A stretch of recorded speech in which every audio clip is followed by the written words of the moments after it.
What's the Zion in Zionism? Uh, Is that from we're the not movie we're The not no, Matrix? we're not talking the Torah tonight. let's not I'm let's not just get too asking a into the weeds. question because, what is the Zionism, with regards to a candidate? It's just a question I'm asking. You know what it is. You know what it is. Anyways, Is that like a what Jewish else? Israel or a majority Jewish Israel? Is that what it really means? Because I mean, it's a little spiritual. It's in the books. I'm just saying, it's sacred writing. Yeah, It's text. It's at the shores it's of a it's Babylon. a We're it's a gonna go back to Jewish state. Zion. It's a Jewish state. That's what it is. That's what it means. A Jewish state. But what does a Canadian politician have to do with the Jewish state? Nothing. It's all just it's rhetoric. Admit, stop being a douche and go with the title.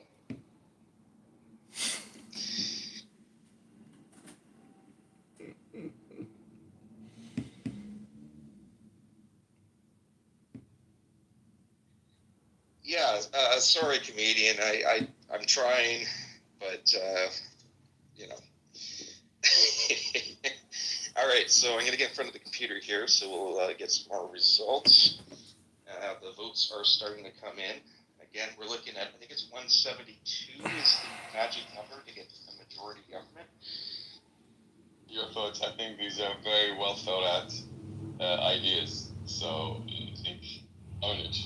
So, yeah, and that's I think you were talking more about like the moral. Let's just trade bags. I think the focus of the conversation was more on like the game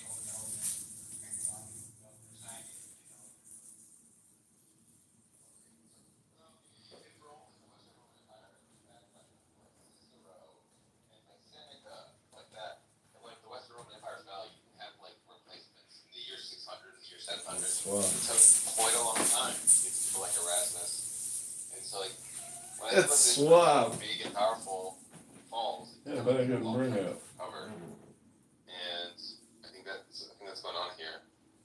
And then even once it recovers, it's not as though that like come to my place. It's not the same as its old. Visiting Rome had very much those collections that did Western Rome, like. but I mean, I've just never seen convincing evidence that the amount of trade and literacy and so forth in the Muslim world in the year 1450 was significantly different from 1250 or 1150. When was the Mughals? When was that? 1200s or 1100s? I think that later. Yeah, I mean, their peak, dominating Western India, I think that was a bit later, like 1500s. Mongols. Sorry, I thought you said Mongols. Yeah. Yeah, I think 1200 still about 1700s. I think when the British fully took over. Because that was kind of a golden age in India. Like it was pretty good there. So. Well, I mean, yes, I think in the 1600s, the East India Trading Company had presence, but like very weak, subtle presence in India, and the Crown sent a message to like whoever who was managing the East India Trading Company, and told them, look, can we add India to our colonial assets? And the guy's like, no, the standing army is 4 million people. I think they had 2/3 of the world's GDP at the time. So India was very powerful and very strong during the reign of Aurangzeb specifically. But he was so powerful and such a micromanager that when he died, just everything kind of collapsed. It took about 100 years for the British to fully take control. But like India, in terms of wealth, in terms of strength, in terms of economy, in terms of I don't know about actually scientific innovation, like they were like very powerful up until the late 1600s. Bro, India is not a joke, man. India is heavy. Medieval India was crazy. If you go look up all those temples, the architecture, my God. There's this one temple in Sri Lanka.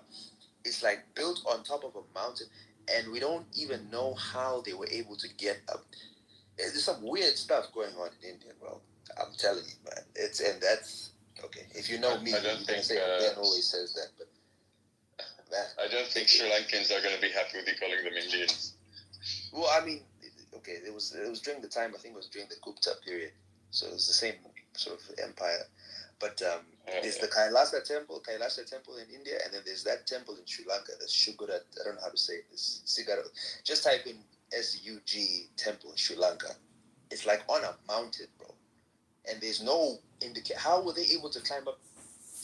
Telling you, bro, there's more temple structures. I think India has the most medieval temples in the world. Are you trying to suggest aliens or what's happening? No, I was just suggesting that the technology that they had to build that temple, the one in Sri Lanka, they Oh yeah, I'm looking at it now. Yeah, that's very impressive. bro, you go watch the documentaries and see the videos, bro. It's. I almost fell off my chair watching that thing because how do you climb up that mountain? Like, there's no ladder that you can use to. And how do you bring the stones down? Unless they had like some kind of flying device or something. It's ridiculous. Aliens, man, I'm telling you. It's ridiculous. But it just the world was a big place. The medieval times was a big place. And like if you look at the rise and fall of civilizations, sometimes it's not so much that like they did something wrong for their golden age to collapse, but maybe they just when you're looking at something for a long time and you just get too familiar with it, and then somebody else will just come on and build upon what you started. And I think that's what led to the Renaissances in Europe. By the time you come to the 1500s, they already had the manuscripts from the Arabs, and they had manuscripts from the Greeks and the Romans, and people were trading, and they just built upon what these people were doing, and they took it to another level. It's like a progression, almost. That's what I think happened. And then the Islamic sort of golden age you had to sort of take a bypass, go into the shadows, and then you start seeing the rise of the so-called Enlightenment, and then you have all these different thinkers in Europe. Yeah, well, that's the thing. That's why I have a problem with this idea of a golden age, because when we say golden age, we mean a specific dynasty, a limited geographical location, and with relation to a specific observer as well. But like, for example, the Safavids, which came up at about the 1500s, the third leader, Shah Abbas, again, kind of left all the sectarian stuff, and he started, first of all, trading with Europe, but also like pushing into culture and science and innovation stuff in Iran around that time as well. So like, that's nothing to do with the Abbasids. And the example that I mentioned of the Mughals, like it's different periods, different dynasties, and different times.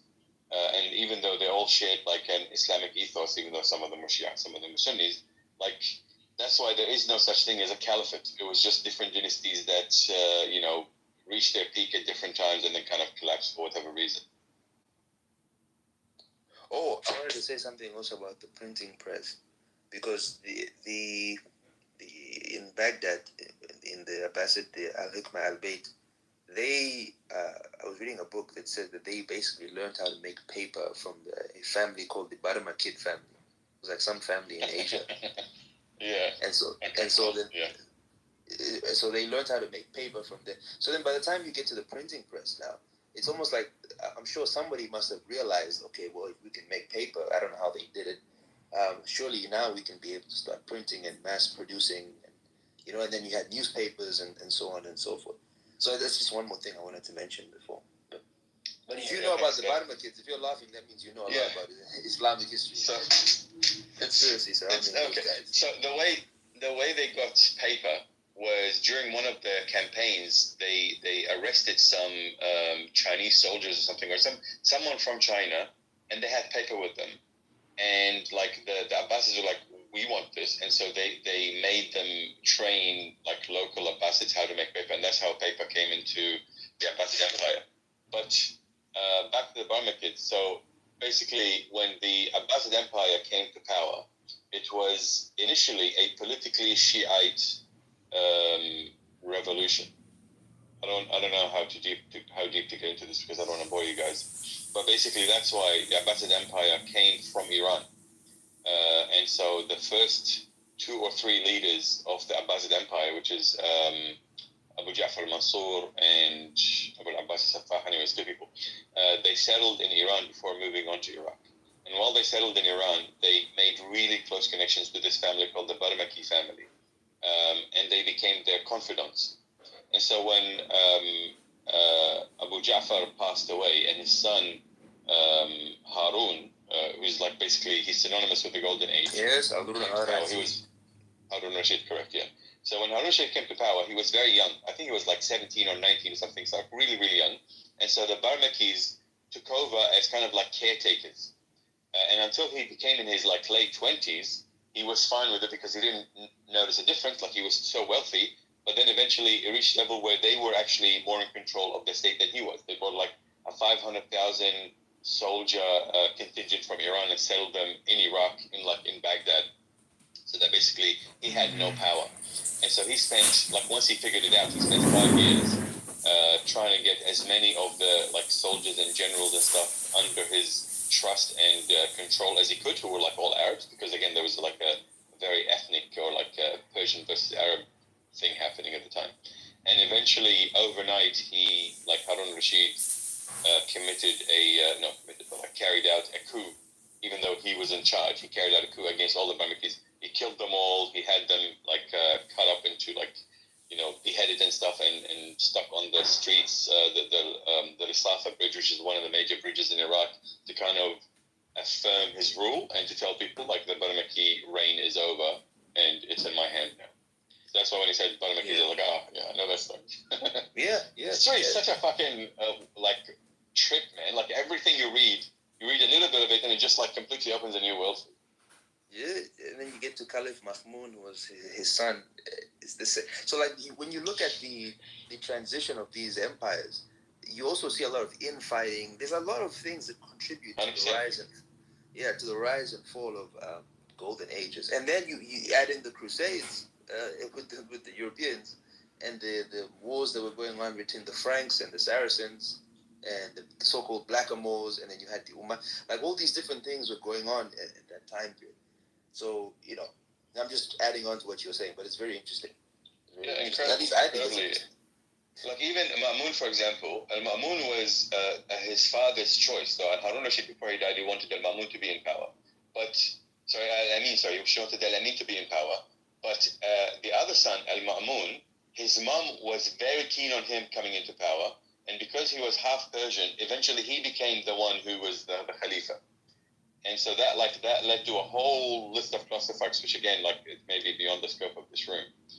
But yeah, look, definitely, all of these things, I guess, coming together, like the ethnic element, the sectarian element, the political element, the geographic element, all of these things like come together, and then just incredible things happen. So it becomes difficult to say with any certainty that like the majority reason for this decline or for this increase or for this whatever is that factor, because there's always so many factors at play.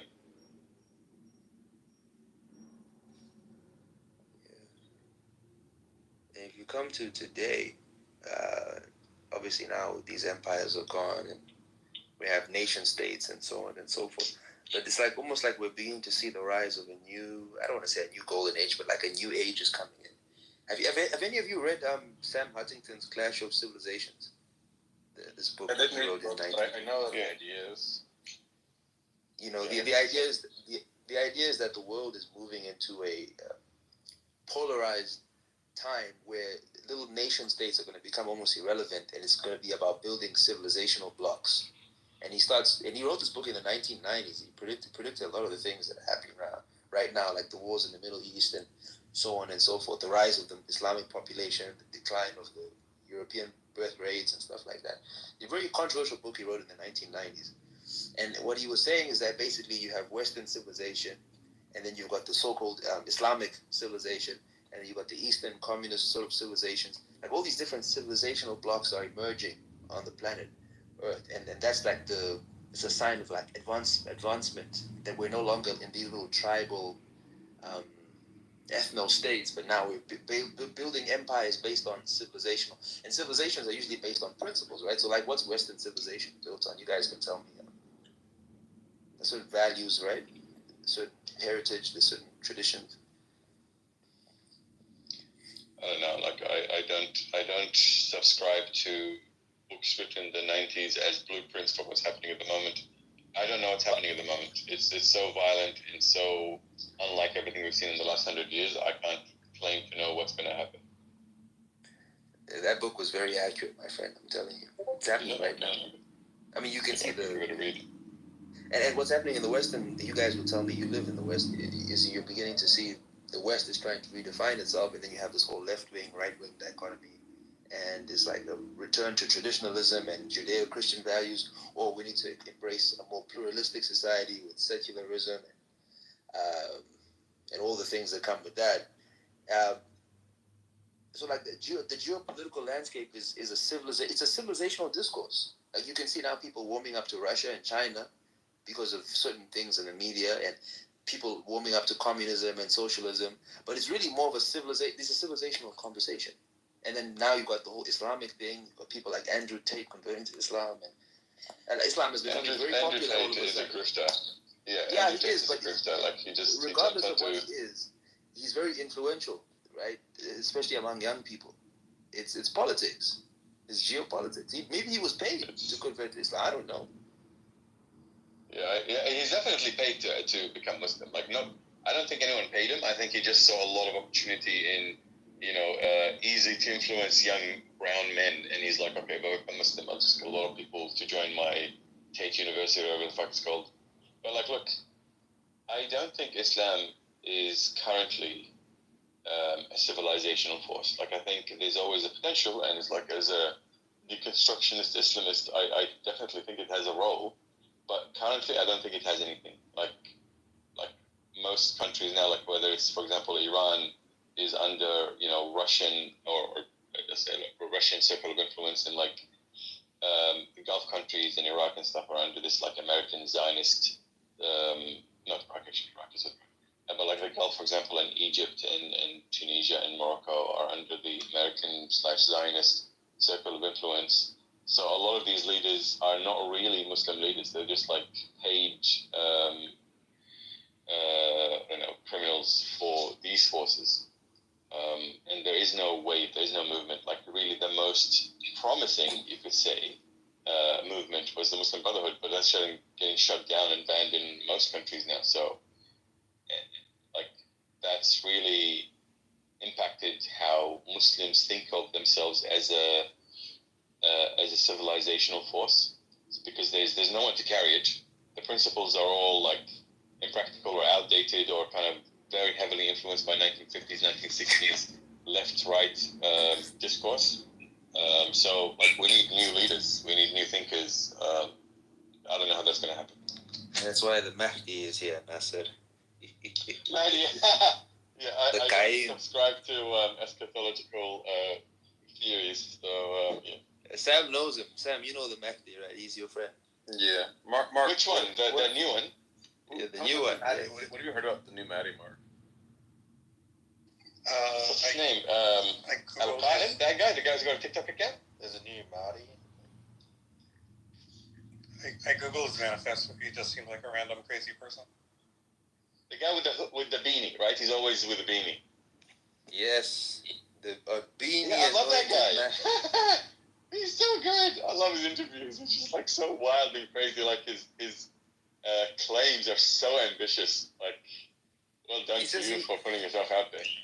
Yeah, he claims to have written some document, some hadith or something, where Muhammad wrote his name, that he would be the Mahdi or something like that. So the interesting thing about this, Ben, is this Mahdi doesn't use Sunni eschatology. He uses Shia eschatology. So a lot of the stuff that he claims, no Sunni has heard it because it's prevalent in Shia eschatological writings. And so, like, he uses terms that I've never recognized before. He mentions, like you said, the hadith and stuff, but, like, none of it we know. And so, I have no way of verifying whether or not, like, it's completely bullshit or not. But I'm just really enjoying the ride. Like, just the way that he takes himself so seriously. Oh, so good. It's fascinating to study, man. This is what they call the end times, right? The Abrahamic believers. This is what you guys believe, right? I don't. Look, I think the end times, like I said, 100% fascinating. But like the end times is an eschatological theory that there are signs for how the world ends, and when you see these signs, it means the world is ending soon. But like these signs have been coming up since the death of the prophet, right? So one of the first signs is when the prophet dies, then the end times will come. So I think like the world will end when it ends. I don't think we have any signal or anything that we can tell this is going to happen. So I guess So I think we should hear the words of the Mahdi himself. Is that every time one of the messengers were sent, the people belied him, mocked him, and rejected him. Jeremiah the prophet said, I am ridiculed all day long. Everyone mocks me. The scholars of religion, the Pharisees and rabbis, the preachers and priests were the greatest enemies of the messengers of God. As Jesus ﷺ said, but woe to you, scribes and Pharisees, hypocrites, for you shut the kingdom of heaven in people's faces. For you neither enter yourselves nor allow those who would enter to go in. And when the Arabs mocked Muhammad sallallahu alayhi wa alihi wa sallam, Allah subhanahu wa ta'ala said, never comes a messenger to them, but they ridicule him. And no. Alright, well, they're all wearing black beanies, all the men. Apparently that's their thing, is black beanies. He seems to be taking himself really seriously. His YouTube channel is called The Mahdi Has Appeared, is his YouTube channel. Which I'm going to subscribe to. Yeah. Look, if you're in that world, I do think that you should listen to him. He's got very interesting exegesis of scripture, and he's got very interesting stories from Shia tradition. And, I mean, he's just like another imam or preacher, if you ask me. That's just how I see him. He's very calm in the way he sits down, and very calculated in the way he explains himself, and so on and so forth. But if you're outside, like for me, I'm not in that thing anymore. I'm not really in the Abrahamic faith anymore. I'm just watching, and I'm like, okay, well, let's see who's back. Because this to me, this is all political. Like at the end of the day, the Mahdi, the Messiah, these are all political figures who are supposed to come in and usher in some kind of golden age, and people are supposed to rule over us from Jerusalem or wherever they're from. It's politics. So who's financing him? If he succeeds, let's say somehow he was able to get the whole world to believe on him, or most of the world to believe in him, right? In the Abrahamic faith. What's going to happen? People are going to start following him, and they're going to build a new temple, and they're going to destroy the Kaaba, and all these prophecies are going to be fulfilled. And then the golden age comes in, and all of a sudden now we've got 0-point energy, and we've got flying cars, and he's developing his own electric cars. And I wouldn't be surprised if these are the kind of things that he attempts to do. Because at the end of the day, this is politics to me. That's all this is. He's a mouthpiece. Can I play the real Mahdi? Yeah, sure. I am Paul Muad'Dib Atreides, Duke of Arrakis. Erudi Dina Estinani, Melisana Gai, Rui Dimenaru, Ashidi, Ishakangai.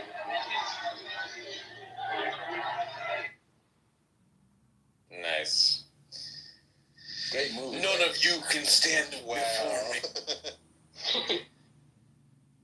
You cannot speak. You have to kill me. It's the only way. I'm pointing the way. Yeah, man. It's very dramatic. But this is the world of most people. Most people are in this world. It's like I don't know how to explain it to you guys. Have you ever been a religious person? Because I was, and then I moved on. It's a very immersive experience. When you're in it, you think it's real. And it is real in some sense, but it's like on a spectrum almost. Like on a how do you say? Like almost like on a lower level. To them, this is how they see the world. They see Mahdis and messiahs and gods and spirits. But then when you start maturing, you start seeing what it really is, and you start seeing the politics, and you start seeing it's about leadership, it's about changing the world, it's about building a better world, golden age. It's about perfecting the human being, right? If you study Judaism and they speak about Adam Kadmon, man perfected. It's about perfect and tikkun olam and all these things. You ever studied these concepts before, Sam? Rectifying the world and making the world a better place. No. I thought you were Jewish, bruh. I'm an atheist, bro, which is the most Jewish thing to do in the world. Anyway, these are just concepts at the end of the day. Just concepts. But that movie was dope, man. That the Dune movies, heavy. I love it. I enjoyed them. Man. Both movies. They're literally amazing. Frank Herbert is very influenced by Islam, and you can tell. But it's like not in a. You mean the Mahdi and the Jihad? You mean that? It's if you read the books, it's just like everywhere. So, Ben, I know that you're being accused of Afrocentrism and stuff. What's some stuff that makes people accuse you of that you believe? Not me. I tend to be very historically sound in the information I present. But usually, if you say things like, the Egyptians were black people, and you don't explain which group of black people, because not all black people were Egyptians, and my people were Egyptians. I don't think that Egyptians were Bantus. But when you say things like that, then people accuse you of centuries. Or if you say things I think if you say like you think if you pulled a person who lived like anywhere in the Middle East or Africa in that time period, that like do you think that people today would consider them all? maybe by American standards, I suppose. I mean, if Beyonce is considered black, where I'm from, people would think she's mixed race, the way she looks. I think that the people of most of the pharaohs looked like North Africans today. They look like Copts. They look like vaguely Northern African. That's what I think the Egyptians look like. Now, there probably were some kingdoms. Like, for example, the Nubians, I think, took over Egypt for some time. There was literally some kingdoms where there were just black people ruling Egypt. But I think the majority was just North African-looking people. I think even in like Old Kingdom, they like traded. There was a lot of like, I don't know. There's probably a lot of like mixing, basically. Well, they said they came from the south. The king, his name was Menes. Namar, some the Egyptians called him Namar, the Greeks called him Menes. He came from a place called Tinis. And Tinis, if you go look it up, Manetho says that it was in the south. Ta-Nehesi, that was the name of the place. Ta-Nehesi. And it was the Kushite lands. And the first state that was established in Egypt was actually called Ta-Seti, which is the same name that was given to the kingdom of Kush. And you gotta admit they had cool swords then. Right? You're a sword man. So, yeah. Anyway, somebody's saying, where's this conversation going? This might be boring for other people who are listening. But, those are the kind of things that would lead people to call people Afrocentrics. Like especially the modern Egyptians. They get very annoyed when you say because obviously the modern Egyptians, they look different from the murals that we see of, the 18th dynasty and the 15th dynasty, the Temple of Luxor, and the DNA studies that have been done. The Egyptians were Nile Sahara. The morals represent the ancient Egyptians as kind of brownish, not black, and they have like morals where they present black people, obviously different from their kind of main representation of themselves. They also do things like sometimes they'll paint men and women in slightly different colors. It's not because men and women actually have different skin tones, but the DNA evidence is pretty dispositive. And in fact, the further back you go in time, in terms of ancient DNA sequence, the lower the contribution of sub-Saharan, detectable sub-Saharan African ancestry. I'm sure they had a small amount back then, but it was like a very small minority. Yeah, I do doubt the way that the paintings show people's skin colors quite a bit. Because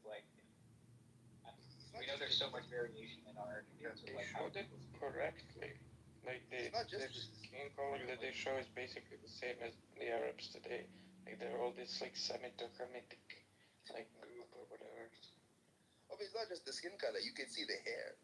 Can you see my profile picture right now? This is Amenhotep III. It's clearly an afro. It's like, bro, there's so much evidence that those people were black Africans. that was like a head. It's it's a fragmented painting. I mean, I can get you others. Yeah, but doesn't that look more like a headpiece to you than You know what? Do me a favor, Suri. Just go on the internet and type in Ahmose the First. He's the founder of the 18 Dynasty. Ahmose the First. Like, you don't need to have a. I can show you the genetic studies as well. They tested the PTR, the PTR, whatever that means, PTR of the people. They tested the haplogroups. They tested the mummies. They even found 1,000 mummies at Adaima necropolis, and those the dental morphology of those mummies matched tribes in East Africa, so-called sub-Saharan. I mean, I googled it, so like almost everything I'm seeing has a headpiece. Yeah, I mean, look at it. It is a Clearly, that's a black African land. That's not even something you need to think twice about. I'm not even against you saying that. Yeah, like The haplogroups don't match modern day Egyptians at all, and as I said before, the further back you go, the less they resemble them.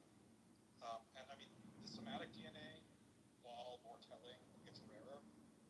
But I mean, what somatic DNA we have from ancient bodies from 3,000 to 5,000 years ago, like, just is very obviously completely different from any sub-Saharan African population, and is, as we would predict, very similar to ancient Levantine populations, because they're, after all, regulars. The study have that murals Marcus, that compare ethnic groups. Like they have murals that are, the paint is still extant, where they're like, okay, let's represent, like the Mediterraneans here. Let's represent like the Nubians here, and let's represent us there. And it's like 3 different skin colors on the mural. Like the Nubians are dark, like Yeah, the Egyptians are represented kind of brownish, and the Mediterraneans, like Greeks or whomever they were painting, or some Proto-Greeks, are presented as lighter skinned. So, okay, like, Yeah, but the point is that like we see all kinds of examples of artwork like that, where the skin colors are like the differences are like exaggerated. Like I don't know. I just don't know how much you can trust stuff like that. Like, Mark, were those Levantine? No, well, definitely not. Mark, the study that you're speaking Well, about. definitely. Are you sure? Wait, how do we know? Because we have very complete, essentially, samples of somatic DNA, and it really, really closely, the populations that it most closely resembles, and is, in fact, almost indistinguishable from, would be modern-day Samaritan peoples, who are, olive-skinned, I guess, but obviously not black. Yeah, the Levantine. Could they have formed?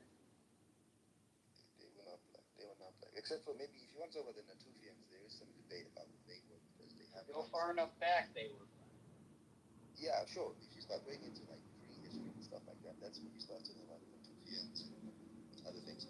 But the study that Mark is speaking to, and I think that he's also referencing, is a study that was done in 2017, where they tried to say that the modern Egyptians have actually gained sub-Saharan African ancestry, right, compared to the ancient Egyptians. Yeah, that's the one you're referencing. And that study has been so routinely attacked by so many scholars. There's Christopher Earhart, even Zahi Hawass has tried to push back against that study alone, because what they did is they tested 155 mummies, but of those 155 mummies, only 4 of them were used as evidence to support those claims. And all 4 of them, I think only 3 of them were from, 3 of them were from Ptolemaic times, when the Greeks and Romans were living in Egypt, and then 1 of them was from the pre-Ptolemaic period. So you can go look up the study, the 2017, it was the Fayum study. And Fayum was a Greek, that was like, this is the thing about, sorry Mark, I don't want to interrupt you, this argument, we can go, for 10-15 minutes. I don't want to sound like I'm being combative. It's just there's a lot of information that people need to understand talking about who the ancient Egyptians were. So yeah, go ahead, Mark. I don't know if we're talking about the same study. This one appears to be from 2018, which is close but not quite 2017. They're definitely using more than just, they're definitely testing more than 3 or 4 samples. I mean, I think it's something like 70. I'll have to open it up and look. Place the link in the chat. Is it the one from Fayum? I'm Googling Fayum. I'm not seeing it appear, but maybe it just doesn't appear. proper text of the study.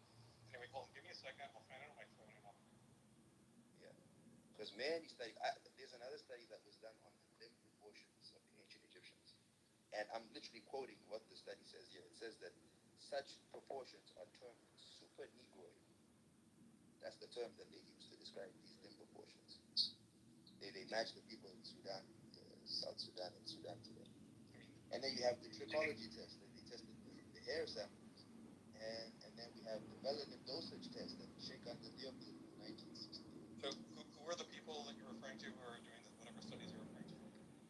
So the first one I mentioned here is called Pre-Dynastic Egyptian Stature and Physical Proportions. I'm putting the name of it in the chat now. And I just read the abstract. So this is from 1986. I mean, it's probably going to be extremely out of date given the leaps and bounds in archaeogenetics that we've been able to, make in the last 20 years. I don't think this one is from 1986. It says the ones from Robbins and Shute. Yes, Robbins, Shute, Christ College, Cambridge, England. Yeah. Yeah, that's 1986. Okay. So do you think they made a mistake or something, or were those? I mean, I just don't think that like this kind of physical anthropology is remotely as reliable a guide to ancestry as genetics / archaeogenetics. Like they're measuring, the relative length of someone's, thigh bone or whatever. It's going to tell you a lot less than what their DNA says. Yeah, I know. So that's why I said there's a lot of data. So we can look at the DNA and what we've been able. I can also show you some DNA studies as well. Specifically, you notice I'm focusing on the 18th dynasty because that's the one that seems to have a lot of what they call Nilo-Saharan and Afro-Asiatic DNA. Not Bantu. I don't say Bantu or Nilotic, but Nilo-Saharan. Let me see. I'm just looking at the one you just sent now. 4,000-year-old Egyptian mummy head.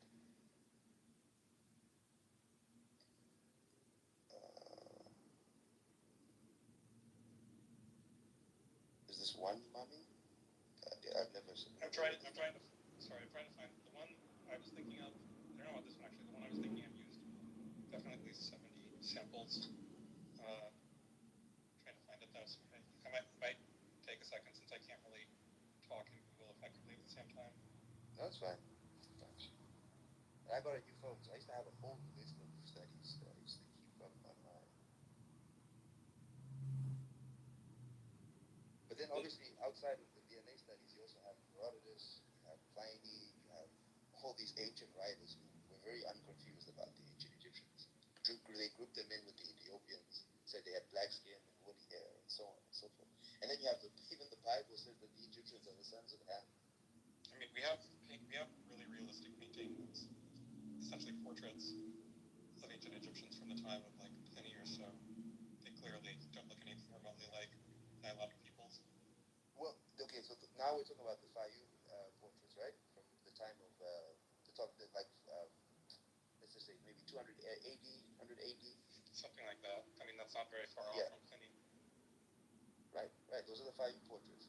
And I agree that those ones actually look like modern Egyptians, some of those ones. But there's other ones that people don't look at. See, the ones that people show are the ones that look like modern Egyptians.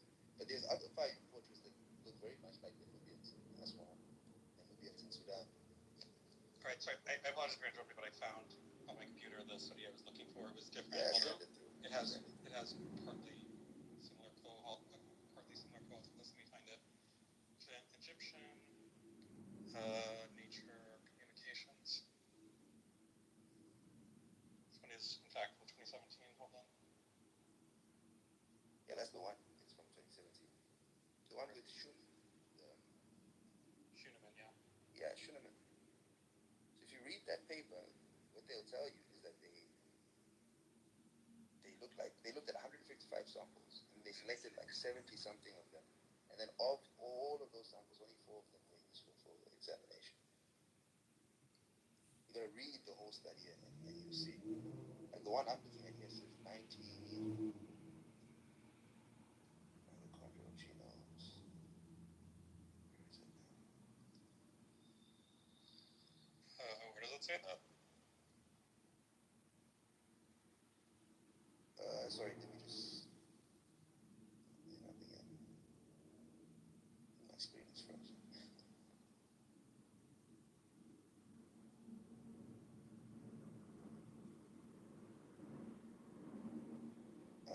So it says here we present 90 mitochondrial genomes as well as genome-wide datasets from the individuals obtained from Egyptian mummies.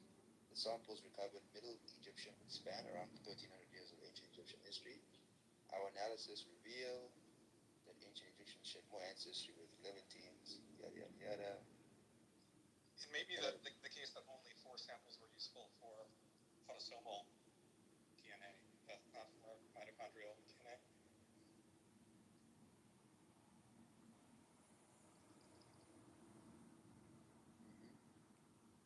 And maybe Even that, I'm not I assumed it was for everything. That there were only 4 that were used for everything. No, Which it's is why there because was so much uproar about this. unfortunately the mummification process, while good for preserving bodies in some respects, tends to destroy the parts of the body that we usually harvest autosomal DNA from, or at least archaeogeneticists do. So it's really, really hard and uncommon to be able to get autosomal samples from ancient mummies, although we can still get mitochondrial samples.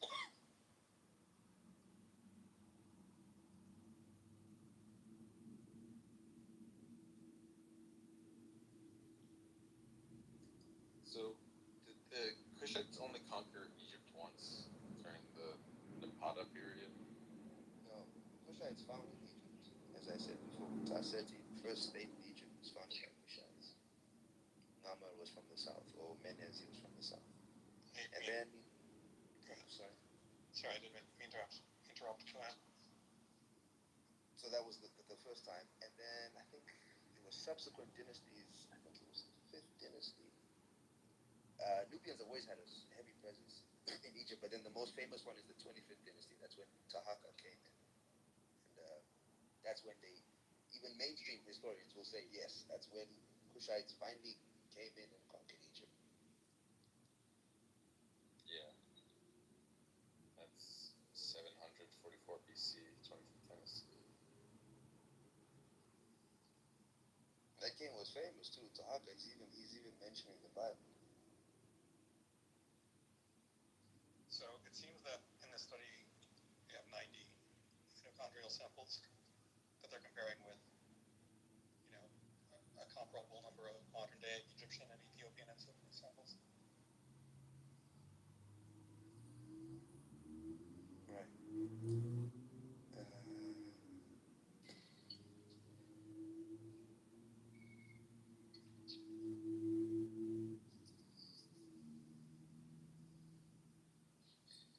So we know that, given that the 25th dynasty was black people, they were pharaohs for at least 100 years or so. That's good, right? Yeah, we know the 25th dynasty was but that's not even the point of contention. Most people acknowledge that. But the SDRs that were done, yes. I used to have so many of these studies.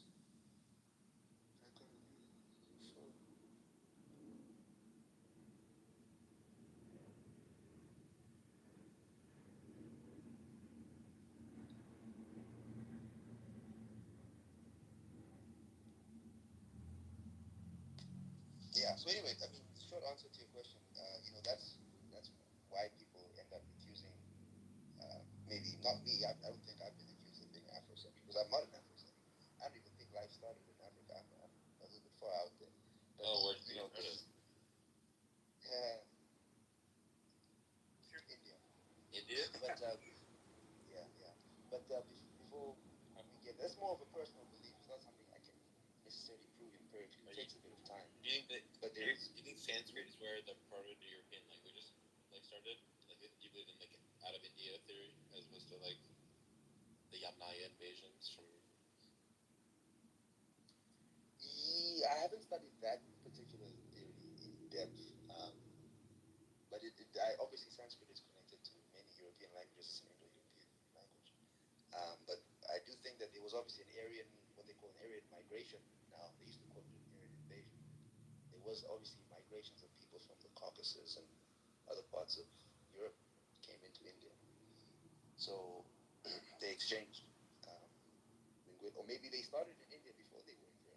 I don't know, but there's a DNA. There are studies that were done on mice, and they did find that the oldest.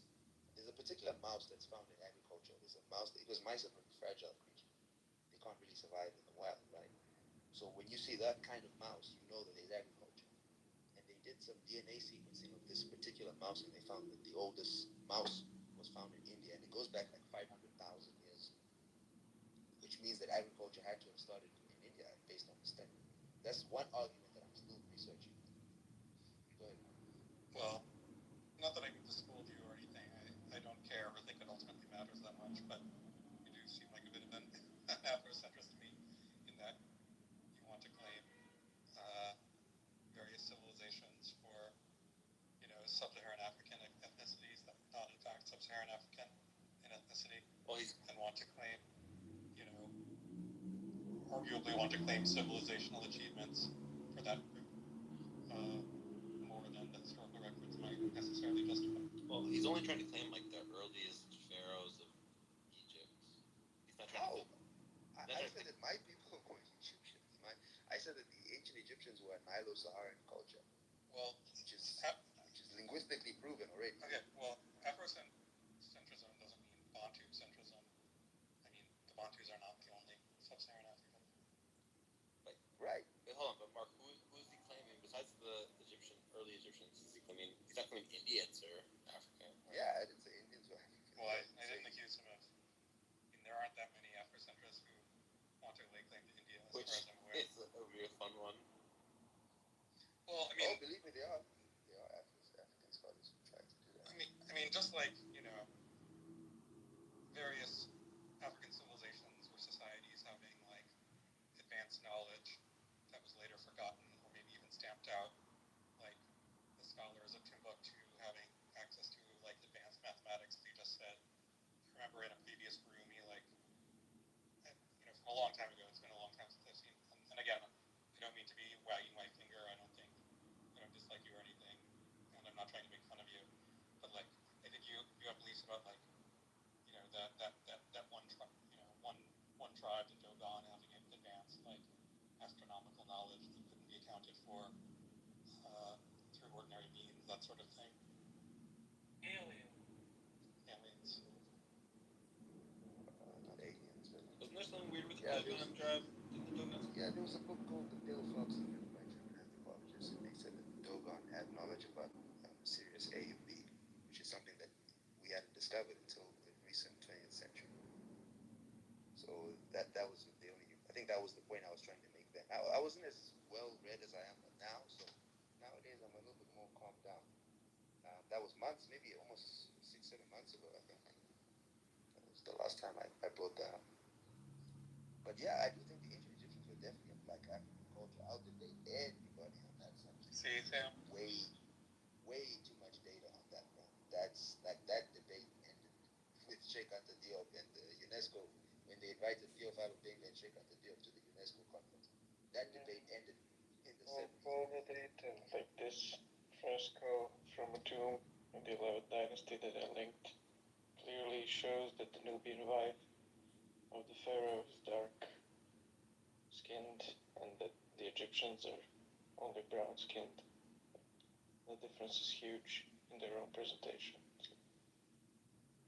Based on the 11th dynasty? I don't understand what he's saying.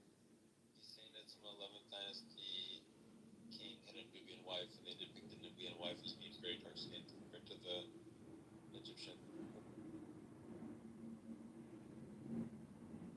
Have you seen the one of the founders of the 11th dynasty, Mentuhotep II? He's darker skinned than most Nubians. Like, not all Nubians are dark skinned, and not all Egyptians are light skinned. Like, people come in different shades.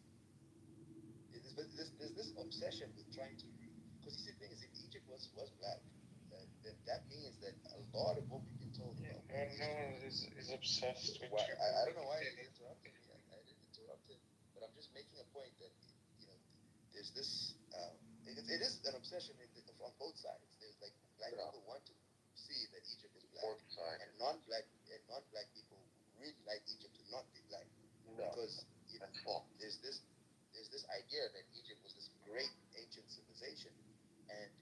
the longest time, it was not considered African. It was considered European, and then it was considered Middle Eastern. And now people are starting to actually say, actually, no, it was most likely an African creation. That's what the Greeks said. And so, that go ahead.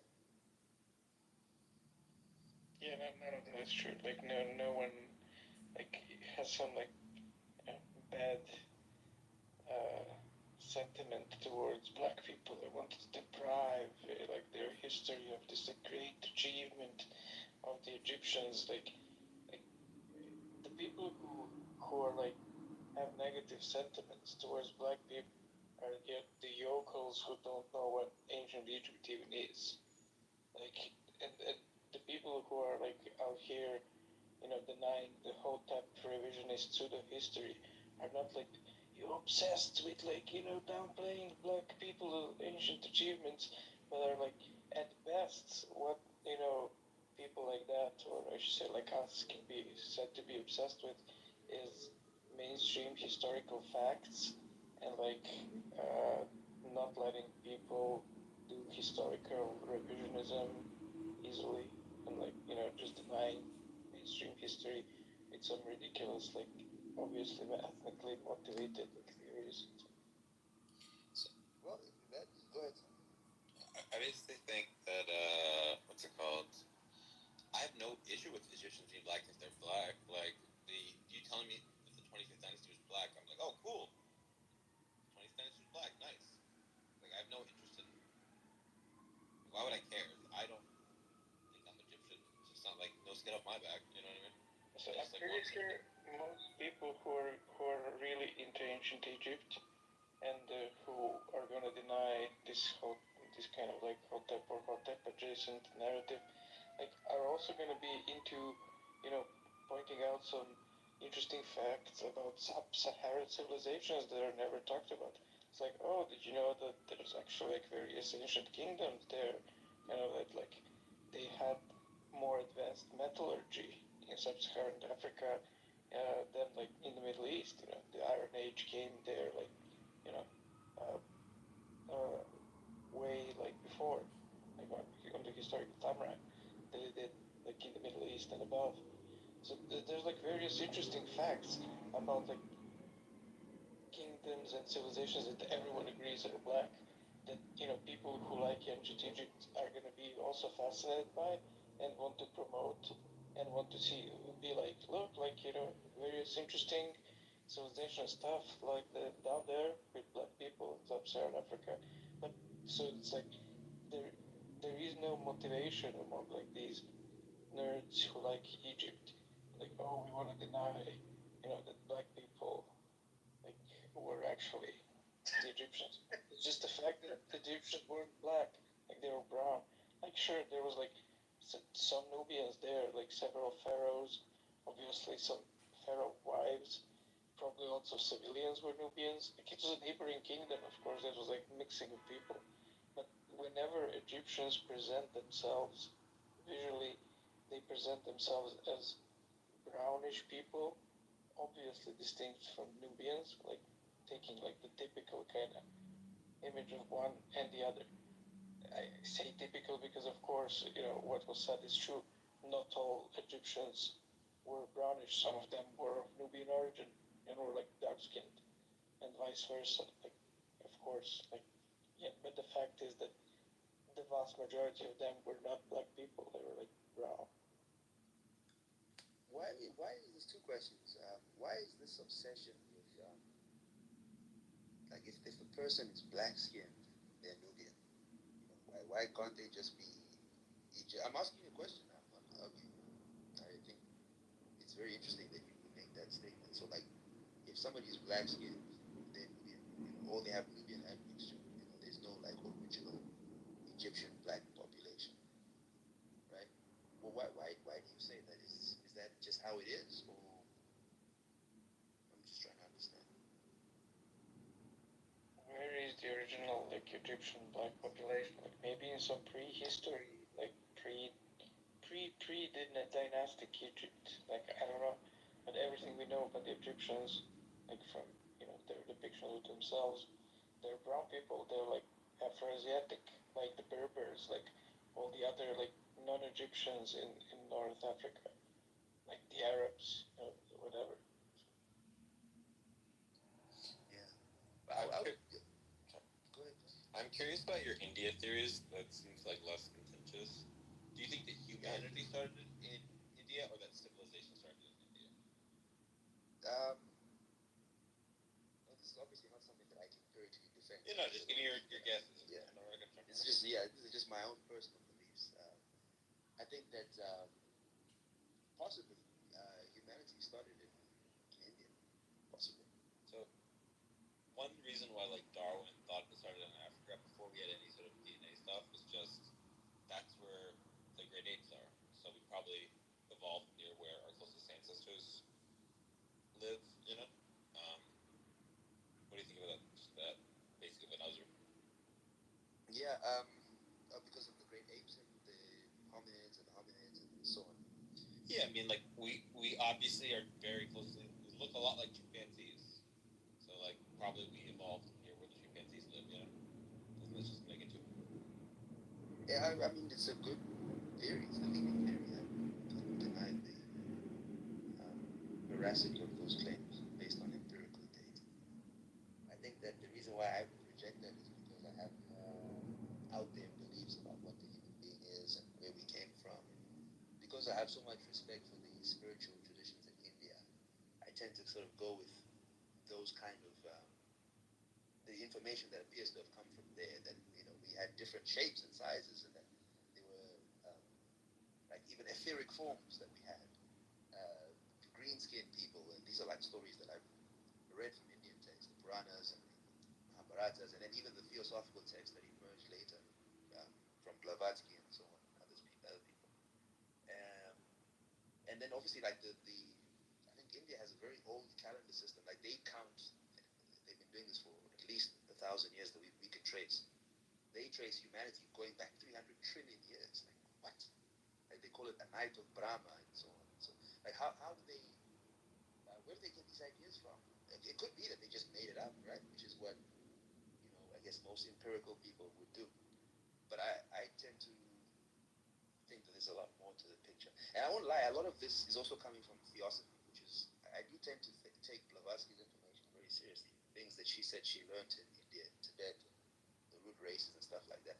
But these are just my own sort of beliefs. These aren't really things that I go around trying to defend. So I'm sharing them because I think that you're a cool guy, Sam. I know people are listening to me right now, and all the credibility that I had gone out the window. No, I think and the way, like you see, like the way people engage with Mark, I want that kind of respect. That's actually why I stopped going into some of those other rooms, because I tend to share too much of myself, and then people stop taking me seriously. So sometimes I wish that people would engage with me the way they engage with Mark. But yeah, that these are some of the reasons why I think I take India very seriously. And then there's the study I found on mice as well. And I do think they also say that the oldest language in the world may be Tamil. I don't know how they figured that out, but What does it mean? Tamil is. What does it mean for one language to be older than another? That could mean that those people are an ancient culture, right? Their language is the oldest. I don't understand what it means for language to be older. They're like clearly Tamil has evolved from the Tamil languages. Are you saying that it sort of froze in time earlier than other contemporary languages? I mean, it's clearly not the first language that human beings ever spoke. Yeah, but you would think that it would be some African language, right? Theoretically, that some African language would be considered the oldest language, oldest existing language on the planet today. But for some reason, they look at Tamil and other languages from India. I mean, again, it's not really clear what oldest existing language means. It might just mean the language that has existed. I mean, the language that has more or less existed in terms of mutual intelligibility for the longest. Like how far back can you go in time and still get speakers who can communicate with modern speakers? But even if that were Tamil, I'm somewhat skeptical that that's the case. That wouldn't tell us anything. It's like saying, Bob's the oldest human being, and he's 120 years old. But that's not going to tell us to say that the ethnic group that Bob came from is older than anyone else's ethnic group. Do linguists think there was a first language? Like, how we have Proto-European. Is there like a proto, all the other language, where every language comes from? Is there like a, Yes, is there like theoretically, yes, but we don't know exactly where. like do linguists think this is a thing that happened, or I mean, well, Yes, it's like purely theoretical. Like there has not been any connection between like the language families that they've been managed to find like trying to tie down, for example, the Europeans with the Afroasiatics. Like they know that those two are families, but they haven't managed to like find a route connecting the families together. I mean, there are certain words that span the families, but they're usually linguists don't really want to claim that they show for a language maybe they're connected to something else, like words like mama, for mother, and similar like kind of variations on that. Because they want to say like, well, probably it has something to do with babies babbling, like not really like an ancient language. historical linguistics doesn't really work past the 6 to 10,000 year mark, if it works even then. But like I think the oldest sort of language that we can sort of indirectly infer the existence of, I guess, would be Proto-Afroasiatic, which is maybe 8 to 10,000 years old, but that number is extremely speculative, and we definitely can't go back like 50 to 100,000 years. And of course, I'm sure human languages are at least 50 to 100,000 years old, if not like 200 to 500,000 years. but aren't there like population bottlenecks that are like really extreme that happen in history? Like if you take seriously like some sort of saltationist view of human evolution that some modern philosophers and scientists take, like that there was just a few, or some people like Chomsky would say maybe even one mutation in our brain that produced like the behaviorally modern human from the anatomically modern human. That would mean that like Homo sapiens, as we know it, as we are, started with one person, and like descended from that who first had the mutation, and that their descendants carried the mutation, and we have like behavior the modern humans from there.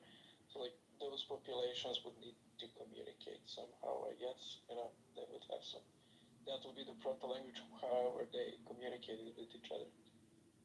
so, okay, 74,000 years ago, there's the Toba catastrophe, where there's like from like 2,000 to 10,000 breeding individuals that survived. I mean, this is debated, but it's like I think that, and if that's true, then like a bottleneck of that sort shouldn't cause there to be just a. I mean, I guess the 10,000 don't have to breeding individuals don't have to be isolated, don't have to be in the same place. So I guess it doesn't need to be that there's the one language. But yeah. There is like a weird, I remember way back in high school, professor mentioning some analysis that's like very, very loose, like it's not like really a basis for anything like a strong claim. But they did like an analysis of vowel evolution. They kind of took their best theories in how vowel evolution functioned in various European languages, like from the Proto-Indo-European and then Indian languages. And saw this kind of like similar kind of best theories. Okay, we have like some Proto-Afroasiatic, how the the formation of the words, how they're pronounced, develop throughout all these languages that are Afroasiatic, and they took some kind of vague generalities in those processes of evolution of like word formation and vowel formation, I guess. And then they kind of did some analysis to try to see which kind of languages had most development and which had least. And allegedly that mapped on to the typical kind of view of the journey out of Africa. The most development of like kind of, I think the criteria basically came down to like specialization of vowels, where like you have the American, natives, and especially Hawaiians, for some reason, having the most kind of quote unquote developed languages, meaning like the most far off from what's considered to be the original kind of communication of humans, whereas the Africans, sub-Saharan Africans, have the quote unquote least developed, I presume to be the closest to the original communication of all those humans in terms of like their the way that the words and the pronunciation of words work, like doesn't have as much as quote unquote refinement. I guess none of this is like value judgment refinement in the sense like aesthetic or something. It's just like they at least conjectured that as humans move away, when you have like a new community moving away and away and away, they have more freedom to make their like language simpler, the words, the letters, the syllables, and they do that. That was kind of the gist of the idea, I guess.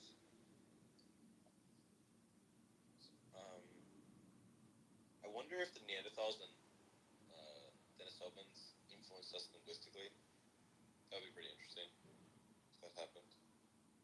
I mean, if Chomsky is right about his mutation in the brain producing our universal grammar kind of thing, probably Denisovans and Neanderthals didn't have language. Probably they had like some animal level communication, like grunts that reference bushes or nature, and that kind of thing. I mean, saltation is very rare in evolution, and so just on priors, you should think probably not. No, I disagree. Like, I think like Evo Devo like showed that actually most evolution was saltations. Oh man, this is wild.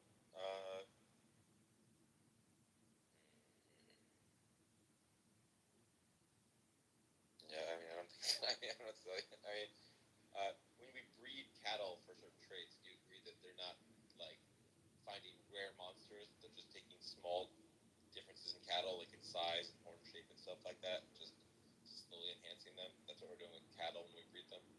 Well, I mean that's low level messing with DNA, but what they found out in Evo Devo in like recent decades is that like lots of evolution. I mean, the main point is that like there's peripheral genes and there's regulatory genes, and the regulatory genes function as if you had one of those like books, choose your own adventure. Like if you make a fork on that part, like it changes a huge deal down the road. And so when mutations happen on these regulatory genes, like that leads to some pretty big changes. And so, for example, one of the big changes in understanding of evolution that in earlier times, what they called like concurrent evolution, I think in English, they were like, oh look, there's this branch of evolution, and here they developed eyes, but these relative of theirs, like they don't have eyes. But look, this other branch of evolution that's not connected to this previous branch, they also developed eyes. Huh, curious. It's like, and their predecessor didn't have eyes. How did that happen? Like, evolution just randomly developed eyes here and randomly developed eyes there. And then they saw that actually, like, all bilateral animals have the same set of regulatory genes. It's like set of, I think they're called X genes, like when you Google to see more about that. Yeah, hogs. Or something like that. And they saw that actually this like worm from which all bilateral animals come from already had like kind of like set up for things like eyes, appendages like legs and wings, etc. And like all of the variation in all bilateral animals that exist comes down to just like shifting the regulatory genes that we all share. So it's like what they saw is that these concurrent evolutions weren't at all like, oh, they gradually developed eyes here, and just so happens on this other, branch of the evolutionary tree, they happen to also evolve eyes there. Nope, like they were both saltations because the mutation hit the same regulatory gene that's there, like since it's this like worm. So one thing that your model has to account for is why we have like in linguistics there's like phonology, there's semantics, there's syntax, there's pragmatics. We seem to have the psychology related to all four of those different domains of linguistics. And one mutation doesn't seem plausible sort of thing that could give us different psychological relationships to those four different domains. You know? Yeah, that's it's a bit of Kind of a stretch, you know? yeah. But I mean, Chomsky's proposal for what the one mutation is what he calls or the effect of that one mutation is what he calls the merge function, which would basically be like our ability to form sets. So it would work for semantics in the sense of like you can now coin terms. Like, oh, you have a basically like universal, a term cat. It's a set that includes all these things, things that you show, like examples of cat, but also things that you might abstract, like, shape and color, stuff like that. And the same function gives you this universal grammar kind of thing that Chomsky focused on working on and developing how it works. But he also expands, he says like, and it also gives you math. Like in the set formation gives you like the concept of one, the concept of two, and then this goes like recursively into infinity. You have the concept of infinite numbers now, you can do mathematics, etc. So like for him, like this is like pretty big. Yeah. With the eyes thing, with the like planaria or whatever that has like the eyes, like same genes, it might be true that like the basic eye plan is common to all like chordates or whatever, but it's not as though that very basic animal with eyes had the kind of eyes we had. You still needed to mutate them to like give them eyelids and irises and pupils and eyeballs. Like, you know what I mean? Like our eyes are nothing like that sort of like proto eye having ancestor. So like there had to be tiny mutations along the way. You can't just turn on the regulatory genes and boom, you get an eye. Yeah, those things would not be saltationist. I mean, like, the UNO stuff doesn't say like all acquired traits are saltations, but it says that actually many of them are. Lots of the ones that we thought, we're like, oh, isn't it neat how this gradually here, like, turns out that they were saltations. I mean, there's like all those weird stuff, like from that song, that example that where I heard it first time, of some sort of proteins that in the human fetus are responsible for developing the eyes. They interact with like various stem cells to like participate in formation of eyes and whatever, like during organogenesis and whatever is happening there. And you take those proteins of humans and you pump them into the rear end of a fruit fly fetus. The fruit fly fetus ends up having two sets of eyes, one on its head and one on its butt. And it's like, and of course it has like the fruit fly eyes, doesn't have the human eyes. But it's like weird that works. Yeah. Very good is weird stuff like that. Another evidence for why language can't be a saltation event is that if you like knock out Wernicke's area or Broca's area, it just does different stuff to your language ability. And there's another thing that some people could just like seems to be like specific parts of the brain that like handle verbs versus nouns, like all sorts of stuff like that. Oh yeah, and one of the reasons why I like find Chomsky's view, I guess the elegant would be a big an appropriate term here actually. Um, so he thinks that with this single mutation happened in the brain, or like in DNA that's responsible for brain development, the effect branched out through the brain in various neural structures. And, you know, obviously people were like, well, wait a second, like, how can a single mutation on a simple thing have a branching effect, like, in a pretty big structure, you know, biologically? And his analogy is to snowflakes forming.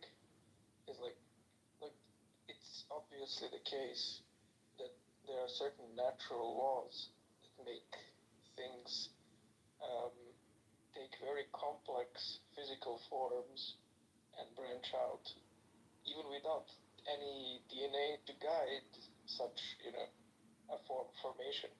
Like when you zoom into snowflakes, like there's no DNA telling the snowflakes, oh, take this form, no, take that form. But due to just interaction of some basic like natural laws, they tend to form like these very complex structures that branch out and that like have all these different forms amongst each other. He says something similar, his view is, happened to neural structures in the brain. There was one mutation that produced this like merge function that happened to produce like this branching out effect of changing neural pathways that allowed, that like influenced several parts of the human brain and allowed us to now to have concept formation, grammar, mathematics, etc.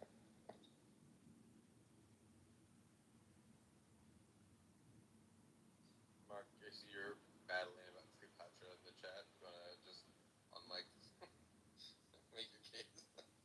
I mean, Cleopatra in particular, her sort of ethnic identity is one of the more She's a Greek like Afrocentric debates because, like, she is like way more indisputably non-sub-Saharan African or what have you than, you know, some early Egyptian dynasty.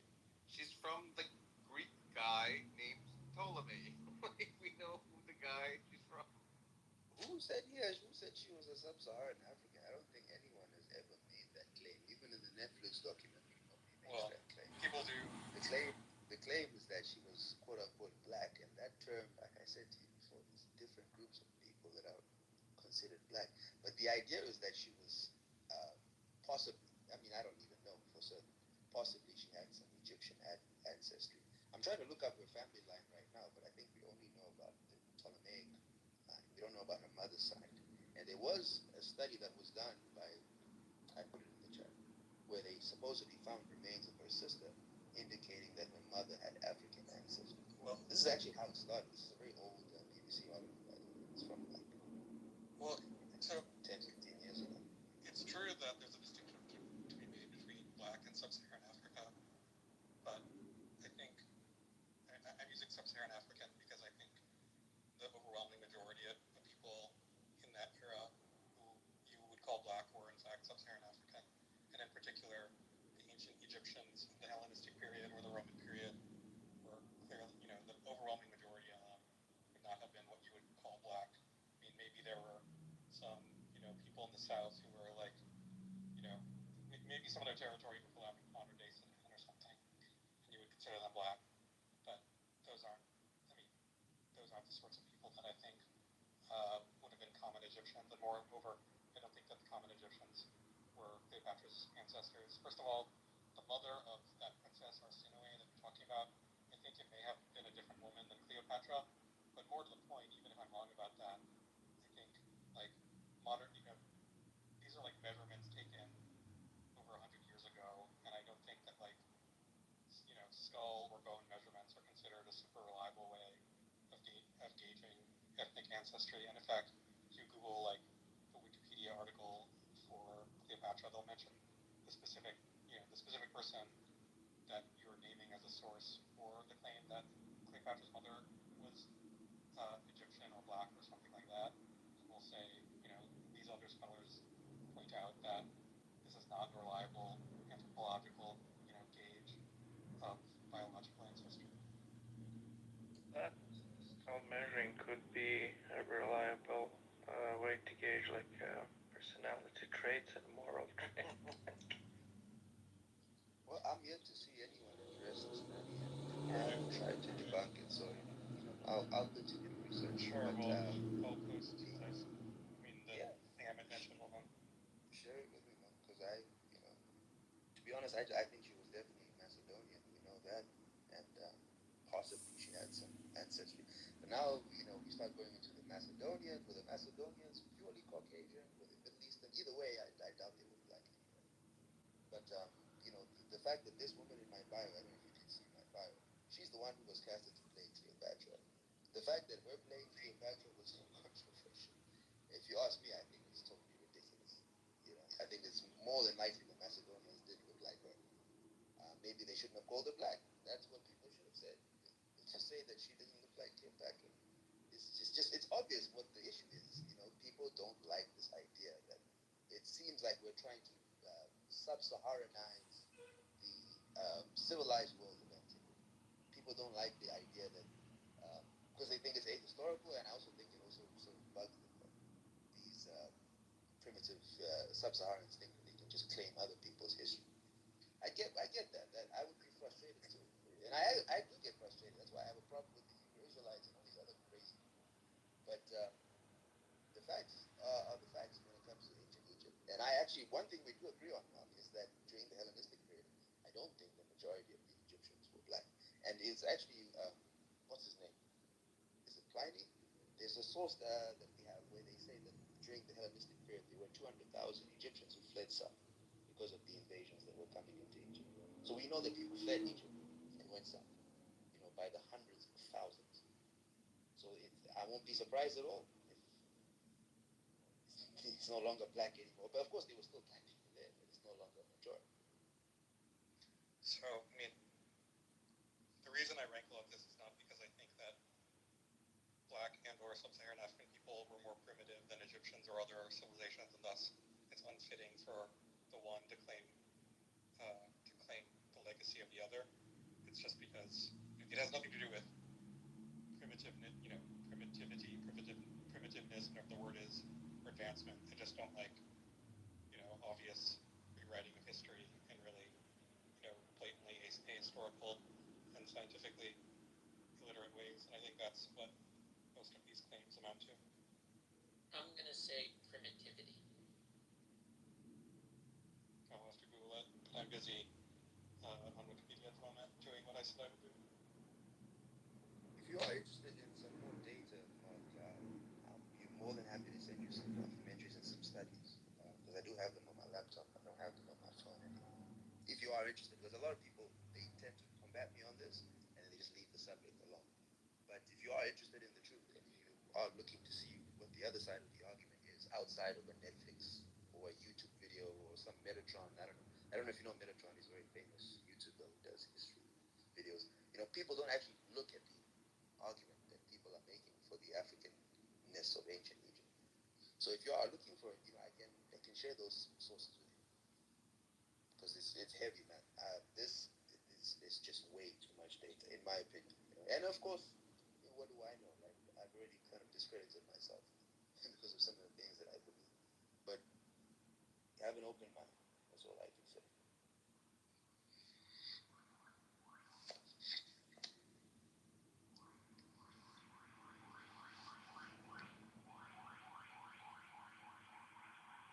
Kind of balk at that phrase. Like, you say, have an open mind, because especially in the era of Trump, where everybody seems to have be equipped with their own facts, and we all wonder where they got those facts from, because it's not the same facts that we've got. I don't know, so it makes me feel weird to say. So apparently, this Austrian academic, I guess her name is Thur, Thur, with an umlaut, I guess. She didn't have access to the actual. She didn't have access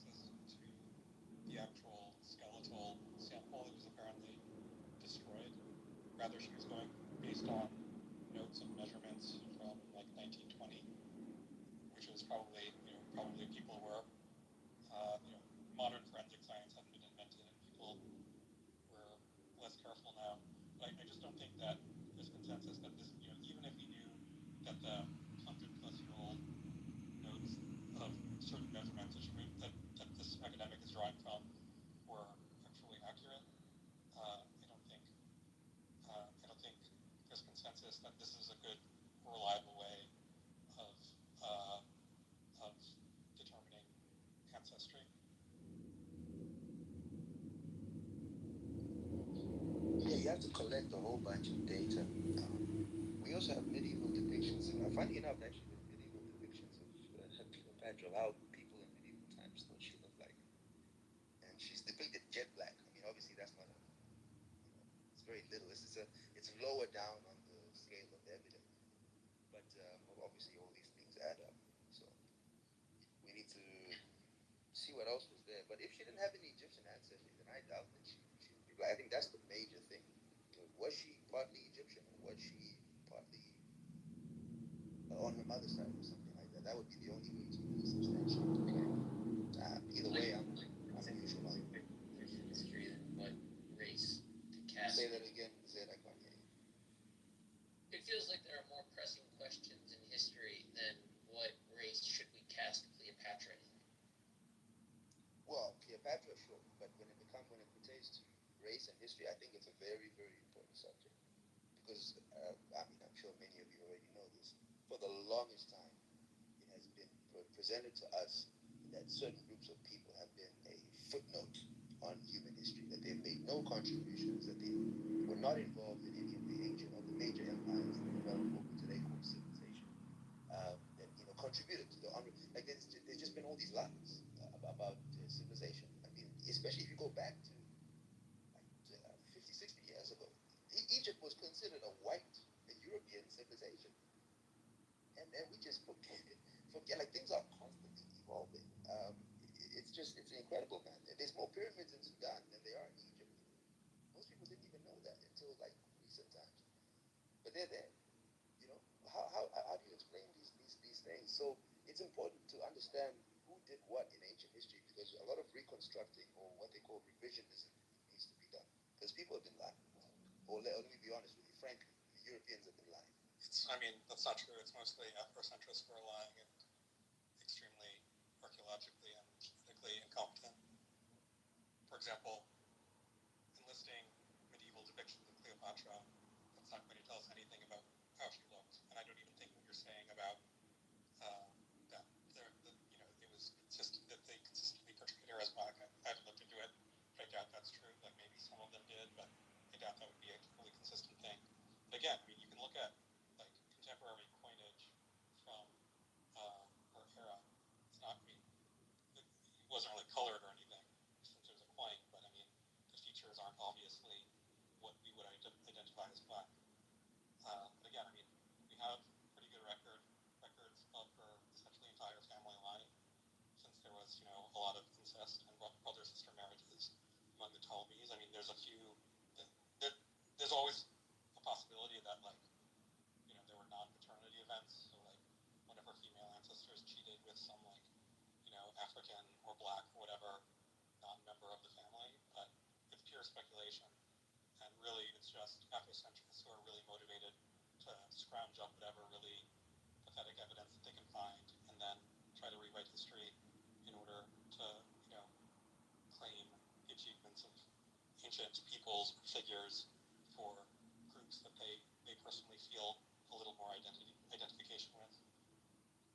How long? And I feel is that? like trying to figure out her race is missing the point. The majority of humans are footnotes to human history. We don't have records of their exploits. The gender or ethnicity of, let's just say, Aristotle doesn't exactly matter as much as the influence Aristotle had. It doesn't matter if he was ethnically Greek, ethnically Carthaginian, ethnically Roman, ethnically Tuscan, ethnically Frank, ethnically German. None of that matters. What matters is that he had an effect on history through his writing and action. That's why we all know the name Aristotle. Well, his race. race. It might not Nah, matter I to you, disagree. but it matters to some people. In particular, it matters a lot to Afrocentrists. They care about it whether or not you think they should. So it's important to point out the fact that they're just blatantly lying about everything and can't actually assemble any good evidence. Well, I'm trying to more undercut Yeah, the desire. I'm saying that the motivation to identify the racial identity of characters from history, except in like racially charged moments like Malcolm X, Martin Luther King, Abraham Lincoln, in those instances, their race is relevant. But aside from that, it's missing the point. We are not tracking the identity of Aristotle and Cleopatra because of their race. Trying to identify the race is trying to score a point for certain tribes of humans. It's misunderstanding the value of the discovery of the effects that these people had on history. Or identifying their name. Yeah, well, I would say that I need to jump in and respond to the Afrocentric thing, because Afrocentrics have not been dominating academia for the last 300, 200 years. no one is. So I'm not sure how they you could are. accuse Afrocentrics of lying when Afrocentrism is literally a response to Eurocentrism. I don't agree with Afrocentrism myself, but to claim that Afrocentrists are the only one, the Afrocentrics are the only one to lie when literally Europeans used their reconstructions of history to justify going around enslaving and colonizing people. It's totally, well, it's just false at the end of the day. I think But that on what Zed is saying, Zed, on what you're a saying, European consensus. The Europeans are not in concert. They are in war with each other most of the time. They have yeah, we're not saying all Europeans. I know, not all They're Europeans tracking think the same. history. I know. They Not are all white people. independently tracking history. If they agree with each other, that indicates a consensus. That's fine. The point is, it's important to understand the race of people in certain histories because history unfortunately has a political dimension to it, whether we like it or not. Because what we understand about history affects how we understand the present. So if we found out that historically one of the greatest civilizations, probably in ancient times, which is ancient Egypt and possibly even Nubia, if those two civilizations were both like African, that should change our complete perception of what we think about African people today. So it is important for those certain reasons. And perhaps it wouldn't need to be important if certain groups of people hadn't been looked down upon because of history. But because of one thing, another thing has to come down. You get what I'm saying? Well, so, makes sense. In response to your point that people who are fixated on the ethnicity of, just to use Aristotle as an example, since you mentioned him, that they're missing the point. I guess what I would say is there's no such thing as the point. Like, you're allowed to be interested in whatever you want for whatever reason you want. And in fact, this isn't just limited to Afrocentrists. Like, if we did in fact discover tomorrow, smoking gun proof, that Aristotle was actually an ethnic Chinese man whose parents came from the surroundings of the Yellow River or something, they'd be immensely interested in this, and there'd be a ton of really cool and interesting research published on it. And it wouldn't be correct to say, hey, classicists, stop, you're focused on the wrong thing. We need to talk about the metaphysics instead, or Nicomachean ethics. Like, it's fine to be interested in the ethnic identity of this or that individual or this or that person group, and you're not doing anything wrong. But you're only doing something wrong if you're coming to like blatantly incorrect conclusions about it and lying out of a sense of like ethnic chauvinism. And I think that's essentially what Afrocentrists are doing. They are, in fact, maybe lying is too strong a word because I'm sure they're sincere in their belief, but they are Stolen valor based on massive amounts of extreme ignorance, and just trying to turn it around and say no, Europeans lied in the past. Well, maybe some Europeans got some important things wrong. Maybe they even originally did it in say the 19th or 18th centuries for their own sort of white ethnocentric reasons. I'm happy to be on board with a historical thing of that sort. But I think today, in the present, they're obviously not particularly Eurocentric, or at least not Eurocentric to say in the present that Egyptians were European or white or would have looked like the average Brit or whatever of that period. Like, I think they have a grounded reality-based view of the world and population genetics overall, and you as an Afrocentrist do not. You think I'm an Afrocentrist? Well, just asking for clarity. Yeah, for the reasons I mentioned when I was describing earlier in the conversation why. Because of the Dogon thing and the fact that I think ancient Egypt was black. an extreme one. Like you're not claiming For sure. like you're not claiming Greece. You're not claiming like. I literally watched a YouTube video of a guy being like. Actually, I'll just play it because I have it right here. Like, you don't. Sorry, so he's talking about Shakespeare. He's calling him. He's called Shakespeare undoubtedly black. Shakespeare? Yeah, yeah. It's kind of late. I think you're pretty moderate in terms of Afrocentrism as far as Afrocentrism goes, and I don't think there's a huge political component, and therefore, I'm not really upset about it. Like, for you, it's more like kind of historical curiosity that has relatively limited impact on the contemporary world, so I don't think it's like a really virulent form or anything. Nevertheless, as someone who, I think of you as a smart person who's sincerely interested in history, like, I want to I want you to understand for your own sake, in your own, I'm sure, interest in believing true things over false things, that the ancient Egyptians were not, in fact, black. They're basically pretty much the same people as the modern Egyptians, with minor differences. Just to mention, there is a famous ancient Greek philosopher who wasn't a Greek, the founder of Stoicism, Zeno. He was a Semite from Phoenicia, like ethnically. So. There may be a sense in which that was true, but they're all Greek.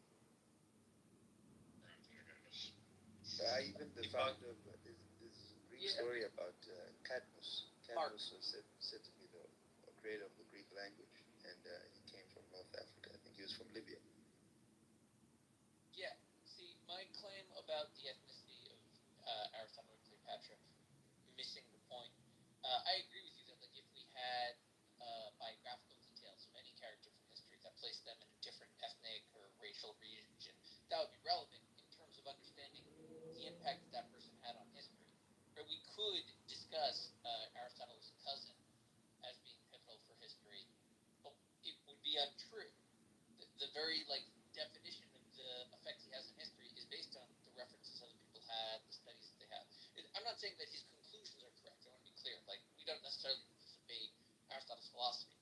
I'm simply saying that the effect Aristotle had on society, other people reading his philosophy and writings, that's what's relevant. That's like the nexus point of history. There was some human animal that all the human animals afterwards kept focusing on. And his personal biographical details become relevant because we can see how one person's individual story can lead to the direction of multiple generations afterwards. The racial makeup is irrelevant except to point us to other biographical details. Where did his father come from? What about his mother? Was he trained with this racial ethnicity or this other one in this region of the world or this other one? Those are relevant points, but they're all relevant building up to the nexus event that is that human being and the effect they had on history. The reason I'm pushing that as the essence is that's what it means to be history, to translate certain events in certain regions from different races and people into a global effect that all of humanity has incorporated into its collective consciousness. And in the case of Cleopatra and Aristotle, their race would only direct us to biographical details, like whether Cleopatra came from the Egyptians or the Greeks, as history indicates she came from the Greeks. The racial makeup is just missing the point. Unless you want to bring it right back to the historical relevance of the person, like Cleopatra. Let's say she's black. Okay, so that's one narrative about a black ruler that had certain effects on them. And let's say she's white. Okay, that's a different story. It's relevant in terms of, again, the historic effect that it has on society. And historically, I don't think she was even accepted as black, ever. I don't think those terms existed in her day. She was, Greek, from the Ptolemies. The terms definitely existed, but I hear what he's saying. I just think that it's important to study the culture out of which someone like Aristotle could have emerged. Like, for example, we know that, at least I would say, clearly, an Aristotle could not have emerged out of, let's say, my tribe, for example, the Kama or the Zulu people. Because my people, the civilizations that we've developed could not have produced an Aristotle, and at least not at the stage of development that they were at that time. See, I wouldn't even say that Aristotle is a great genius per se. I'd say it's more indications of how many cultures do we have in the past adopted writing that is cognizable to us in the future. Yeah, writing is very important, and one of It the is, markers and of substance. like that answers your question to why we have a Eurocentrism in our conception of history more than an Afrocentrism, because of the writings. We can track Aristotle and the writings about him from the moment he's published until the current day. We can't do that with the majority of the wisdoms and cultures of Africa. Well, that's true, and that's why I'm not Afrocentric, because I know what it takes to build a civilization. You need language, and unfortunately, most of what I call sub-Saharan Africa, the sub-Saharans, don't retarded term. Most of Africa is sub-Saharan, but sub-Saharan Africa beneath the Sahel, which is where most of the Bantus and the Nilots are, there's like virtually no writing systems there. There's no way an Aristotle could have emerged in an environment like that, and you can see the standard of civilization. Look, go ahead, Mark. Sorry, I keep. Thanks. Well, just to respond to what McSense said, I mean, I think you're projecting in the very precise sense that you're really reporting to me on what you care about and what you think is relevant to history, and then imagining that that's true for everyone. But it's not true for everyone. If you only care about biographical facts or genealogical facts about Aristotle insofar as it casts light on Aristotle's philosophy and its impact on the intellectual development of civilization, that's perfectly fine, and you're welcome to have that attitude. But someone else, like Ben, who is interested in Aristotle's or Cleopatra's ancestry for its own sake, essentially, he's not doing anything wrong. He's not missing any points. He just cares about different things than you, and that's fine. Yeah, I'm interested in everyone's ethnicities, Aristotle especially. I'm not saying that it's what I have in history. I'm saying this is collectively what humans are after into history. The consensus of people that I'm after the whole truth, not just about what makes me feel comfortable. Right. I mean, that's the difference. I would say that projection is too charged a word, but you know what I mean. Like, there's no one thing that the whole of humanity is ultimately after. Like, this is ultimately a statement about what you are after and not what you would like other people to care about. Not exactly. I agree with you. Not all people are after they one don't thing. care about it, and that's okay. I mean, Rather, they care about it, but also care about other things. I'm not trying to give my impression of what I want when I study history. I'm trying to give my impression of what it looks like humans are after when they study history. It's a slight distinction, but I'm not trying to project. I'm trying to say this is my evaluation of what the study of history seems to be. But humans are clearly after other things in addition to understanding the story of grand civilization development. I agree with you. Humans want like a lot of stuff with their stories and their history and the narratives that they create. I'm simply saying that, like, collectively, if I look at the study, its goals and orientations, is trying to gain consensus about certain pivotal moments in our past. Well, it's that plus other things, like who in fact is responsible for the pivotal moments, which groups. Humans collectively really, really, really care about those things because they have various, hereditous or nationalistic or otherwise sentimental attachments to some regions and some histories more than others, and they want to champion these. Well, I also want to say that another reason we couldn't care about Aristotle's racial makeup is that even if it turned out that he was black or Chinese or whatever, like you would still consider him primarily Greek because he had a well-known fondness for picking it up. Yeah, that's interesting. Is that true? I thought he was pretty straight. Everybody's pretty. So, guys, I'm a very here's the tradition of what it's like. Ignore the racial component of it. Focus on that physiognomy of like a long face, a long nose, large hind eyes. You know what I mean? Like those features. Do you think Wall's moment kind of looks like that, or do you think this was like a continued tradition that developed, or do you think this is just the fact that like when a cartoonist would draw someone really nicely, they would kind of draw something like this, but, like we just have like this idea of like this is like maybe like in our brain exaggerated features of what we find people look like. Which of these three do you think is most likely? And ignore the racial. Have you like looked into the Wikipedia page on physical appearance of Jesus? I could give some fascinating data points. I think some of which I added, like years ago or something, or how, like in early Wikipedia, I don't know how much it exists. But, so there's this like early Christian debate about the looks of Jesus, and the Eastern Church Fathers seemingly have this weird view that he's very short and ugly and probably hunchback for some reason. So that was Paul. And no, Paul doesn't say anything. Like these are like early church fathers. Yeah, there was it's even in the Slavonic passage where Josephus describes it as hunchback. They have like various kind of, and they say this fulfills various prophecies from Isaiah. You know that he will be scorned, etc., etc. But then among the Latin church fathers, you get like people, Augustine and some others who say like, no, he's like God incarnate, he was perfect, so he needs to be perfect in his body too. And then basically he starts looking like a younger version of Zeus, kind of, like in representations of the church at that time. Before that, we don't have any representations, like there's some catacomb pictures where he looks kind of like a Roman professor, like he's depicted with a toga and like short hair, and I think in one of those the frescoes he's slightly balding and has short hair. Doesn't look either like the descriptions of the early church fathers or like the later, like Augustine influenced image that is now mainstream. I think, Sam, to answer your question, I find it very unlikely that somebody of that importance, if he did physically exist, that people would just forget what that man looked like. I think that a lot of these portraits that we have are hinting on some kind of, subconscious truth or something like that.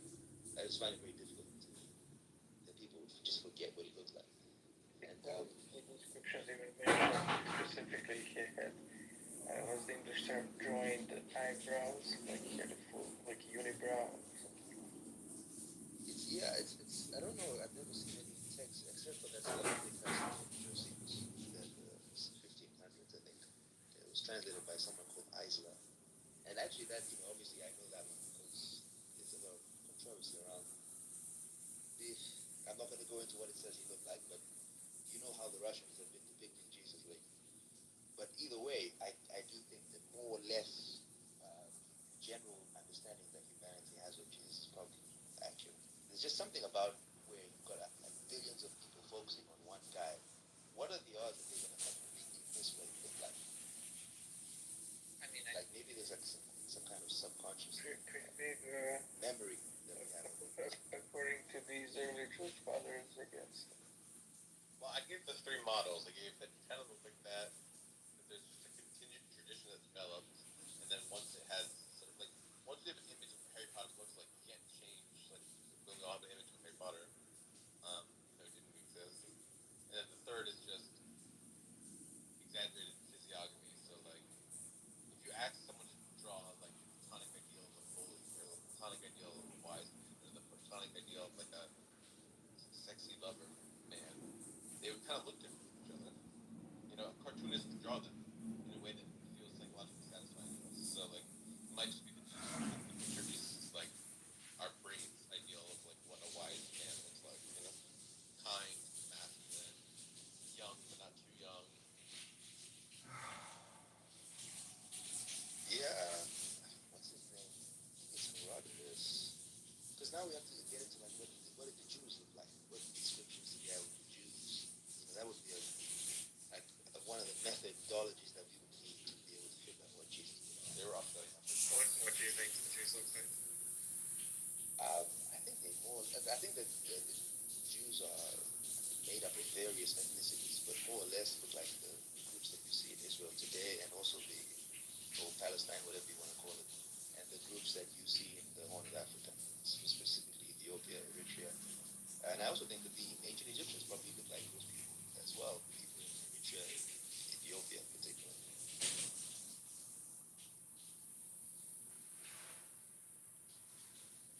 And there's also I think it's Josephus, who mentions that the Jews were said to be of Ethiopian origin.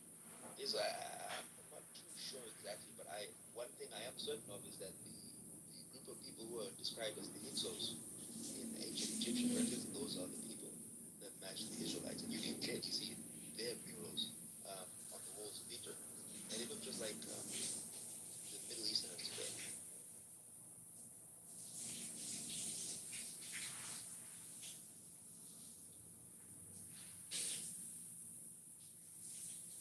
I'm sure you guys know about the Hyksos, right? There's the Hyksos, there's the Habir, there's another. Yeah, the Habiru. Yeah. There's the Astar group, which is another, I think it's even more plausible than the two of those. They were in an alliance together, the Hyksos and the Habiru. Manetho tells us that they were in an alliance together and that they left Egypt under the renegade family. Yeah, the Shasu. Yeah, the Shasu were the nomads. And the Shasu worshipped a god named Zapu. Yeah, I think the Shasu are the most likely to be like become Semites. Like the fact that they worship Yahoo, come on, like. Yeah, it's right there. Yeah, the Shasu very good. Refer to themselves as the Hebrew. The Ha'ibri or something. I heard that from Professor Kameno. I think it's pretty mainstream that Yahweh was imported among the Canaanites, kind of like the Midianite kind of North Arabic area.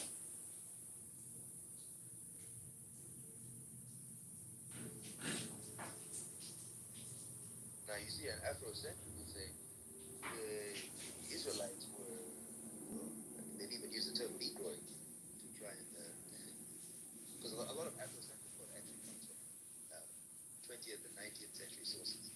People like Von Lee and people like Godfrey Higgins, European radical writers saying the Sumerians were Negroid, that these people were Negroid, everyone was Negroid. Well, they're not really univocal. There are Afrocentrists who only want to lay claim to Israel but not Egypt, and others who only want to lay claim to Egypt but not Israel. And I don't think that you're like, I think you're a very moderate one.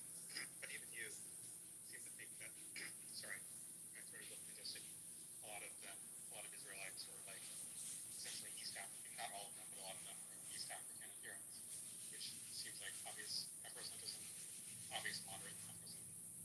I don't know. Just the idea that Africans were present in the Israelite tradition. I don't know. That's Afro. Yeah, I mean, presence is a kind of weak term. Like, I'm sure there was at least one East African guy, East African extraction. No, but that's way too little. That's like non-existent. When I say present, I mean like whole tribes of African. Yeah. Israelite tradition. Okay. Well, yeah, that's definitely going to be the case. There's no discernible sub-Saharan or East African for the genetics of ancient samples. And our samples there are much better than our samples in ancient Egypt because the autosomal DNA is conserved. I thought that Eritrean, Ethiopian stuff looked kind of Semitic because of the Arab trade that happened like later. They're definitely more closely related They speak Semitic languages. All the Semitic languages. Most of them are in Africa. They're in Ethiopia and Eritrea. Well, some of them are Semitic. A lot of their languages are Semitic. They're talking in terms of genetics, not in terms of proper language. Yeah. Semitic language. I'll come to genetics because it's true. Most of the Levantine samples that we have in the Middle East, I don't think, unless you want to go all the way to the Natufians, I don't want to go there. But most of the Levantine samples that we have right now, sure, they don't seem to be East African or use the term sub-Saharan. Don't see how that term applies right now. But remember, the story of the Israelites is that they were scattered, and they, of course, during their time in Egypt, they migrated back migrated to the Middle East, and then when the Assyrians came in, the 10 tribes in the north were scattered. And there's even traditions in the Talmud that say that tribes of Israelites migrated into Africa. So, like, you can't just ignore these things. And then Josephus saying that the Israelites were thought to be of Ethiopian origin, and the fact that all these the tribes in Ethiopia that invited to Israel, they are considered to be authentic Jews. This is not controversial. Ethiopians being Jews. Well, it's not controversial that they are valid religious Jews. It's definitely controversial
toss up, and you have to sort of see when their stories really agree with the physical evidence, like archaeology or genetics. And in the cases where they disagree, I think the latter should be, in most cases, should be taken as the winner. Well, I mean, I don't disagree with much of what you said, but of course we have evidence that East African genetics is in the Middle East. I just Googled it now. It's even on Wikipedia. The migrations between people in the Middle East and East Africa is very well known. And I know you don't like me citing the historians. There's just one more historian. Well, I mean, I've already agreed with that point. Actually, I'll Okay, consider so briefly. So you you might not have caught it since I only mentioned it offhandedly, but I think everyone agrees that there's a West Asian component to most populations in the sort of Horn of Africa region. That's uncontroversial. and there's also an East African component in populations in the Middle East. Well, yes, although depending on which group you're talking about, I mean that may well be something more recent than say 2,000 years ago. But like I would be less surprised in places like Yemen, which are basically right next door. That's it. Right, and there isn't the phenotypically black skin. Most people in Yemen. Right. That said, I mean, the people there would not have looked like ancient. The people in ancient Judeans. Sorry, Matt. Let me say that. The people in ancient Judea would not look like East Africans, even on the East African migration model. Rather, they would, they all would have looked basically the same, maybe like average Levantine Middle Easterners. Then some of them moved south and intermingled with the darker skinned African people who were living in East Africa, and then the resulting admixture would have looked something more similar to what we see in East Africans today. But there wouldn't just be they wouldn't have looked like East Africans before moving south. Maybe I don't know about the. Go ahead, so that you go ahead, and then I'll come. No, go ahead, Ben. Go ahead. Well, when it comes to the Judea, because remember Judea was, if we believe the Israelites' tradition, some people think that this whole thing is nonsense. But Judea is named after Judah. It's just one of the tribes, the 12 tribes of Israel. But there were 12 tribes. The 3 of them were in the south, which was Judea, the Judeans, the Levites, and the Benjamites. That they lived in what's called Judea, and they were called Yahudis, right, by the Romans who came there. All the first century sources called them Yahudis, named after Judah. And then in the north, before the Romans came in, you had 10 other tribes, and I can't list all of them, but they're all named after the sons of Jacob. Centuries too late to see the relevant distinction between the Judeans and the Israelites. Well, do you think that they will all be ethnically the same? All 12 tribes? In that era, they would be more united. The Judean-Israeli distinction existed before the first destruction, way before the Romans. It's the Babylonian. Yes, and my point is that that distinction is important. And if you think that all the No, but what I'm trying to say is that identifying a people referred to as Judeans from the first century, whether you mean BCE or CE, is going to be a much later group of Jews than the original Jews. Exactly. That's my point. That's my point exactly. And I'm saying that those other tribes who were scattered before the Romans came in, their genetics has not been isolated. And I don't think we can assume that they would be exactly the same as the Judeans, because the 12 tribes, it's an allegory. Obviously, all 12 tribes, they may not necessarily genetically the same. Just like the 3 sons of Noah are not all genetically the same. They have 3 different continents that they belong to. This whole Abrahamic tradition it's a very multicultural thing. That's essentially what I'm trying to say. Go ahead, son. We can assume that they were probably at least, if not exactly identical, it's at least very, very similar, because it's the sort of norm for geographical neighbors, like very close geographical neighbors, to be very genetically similar, like mass migration in that era. That would result in large genetic turnover. Just weren't really that common. And moreover, like, it would be extra surprising if the tribes in the north were really similar to East Africans far to the south. The ones in between were like genetic outliers. So even if we can't say for absolute certain, it's like a very safe bet that whatever lost tribes there were, I'm not even sure there were 10 of them or whatever, 9 or 10 of them. It's a very safe bet that they were genetically similar to other Middle Eastern populations of the time. Okay, I just have a question. If we found East African samples 21st century Judea? Would that change your mind? Well, it depends. I mean, it could. It's going to depend. I mean, on the same level that we have, modern Levantine samples that match the modern day Jews. Well, again, it depends on what you mean by level. But if we found, an appreciable quantity of them that were like very clearly, unmistakably East African rather than merely quote unquote Levantine, then sure. Yeah, that's fair. We're on the same page then. Something you said earlier, which I think was interesting, is that you didn't really believe in the African theory. And I think there's a clear sense in which we did evolve in Africa, but there's a sense in which we didn't, because there's this whole thing of the Homo erectus left Africa and then made a whole traveled around the world. And then Homo sapiens evolved in Africa, and then they traveled around the world and intermixed with the killed and intermixed with the various other humanoid groups, and then they come back into Africa and they mix together. So it was kind of like a complicated stew, didn't just happen in Africa. Yeah, my theory is try not to take them to, because here's what the genetics is showing. The oldest mitochondrial line seems to be in southern Africa. I think it's amongst the Khoisan. Yeah. And the oldest white, I think it's called white, the male one. The oldest male line is found in Central Africa or in Cameroon. And there's actually a man, there's also a Black American man who shares the same DNA as well, named Albert Perry. So it's very clear that the oldest genetics of human beings is in Africa. But, my theory, it goes a little bit outside of, but let's just focus on that, because I want to share it now, because I don't want to lose any more credibility. But if you are interested, I'll share it with you another time. But it has a lot to do with migrations and cataclysms and stuff like that, and how population can become the seeding ground for a new age of humanity. And I think there's just various how many? What's the original cycle are we on? These cataclysms. I'll use the sort of the Indian term for it, it's a theosophical idea, but it's borrowed from something in I think it's in the Puranas or the Mahabharata. I can't remember. Supposedly we're in the fifth age. There's been 5 cycles. And in India, they have 300 trillion year cycles. Maybe you'll get the number. But, these are all stories and allegories. So I don't know, to be very honest with you, in terms of, it's not an empirical discussion. Now we're just talking about beliefs and what's in India and what's, But did I answer your question? Yeah. I know you're uncomfortable talking about this stuff, but yeah, in these spaces I'm more comfortable.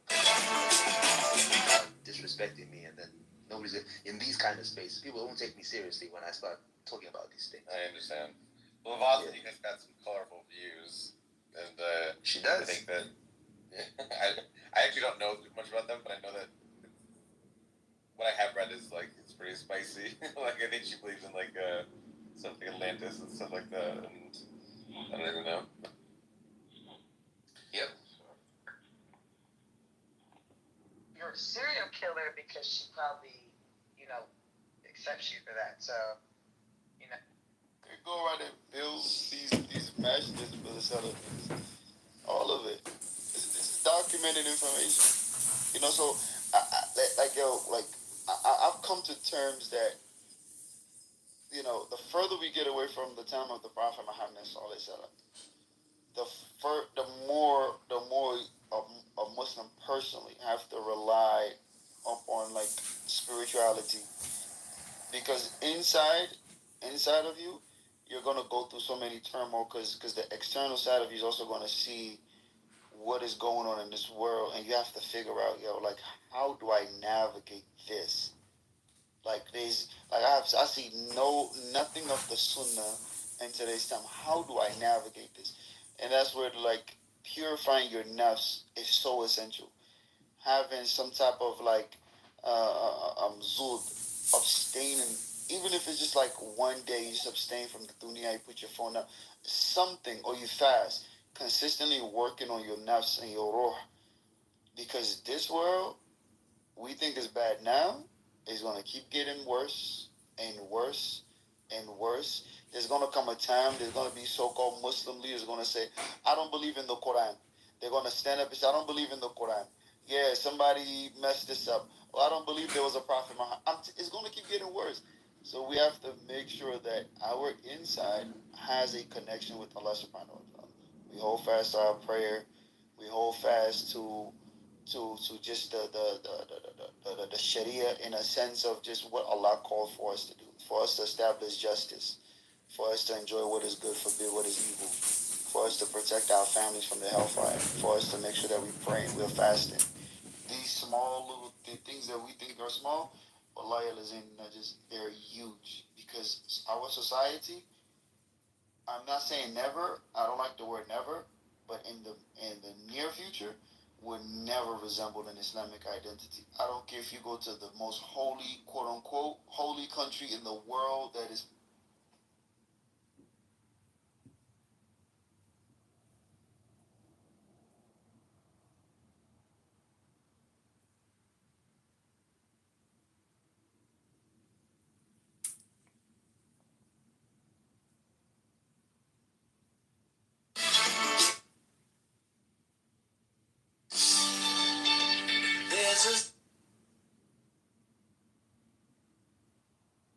Please don't scream. I'm just trying to be.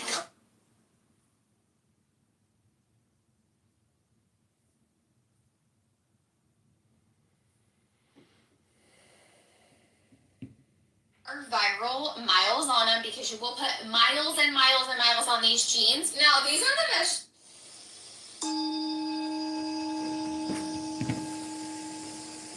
Nan-in, a Japanese master during the Meiji era, received a university professor who came to inquire about Zen. Nan-in served tea. He poured his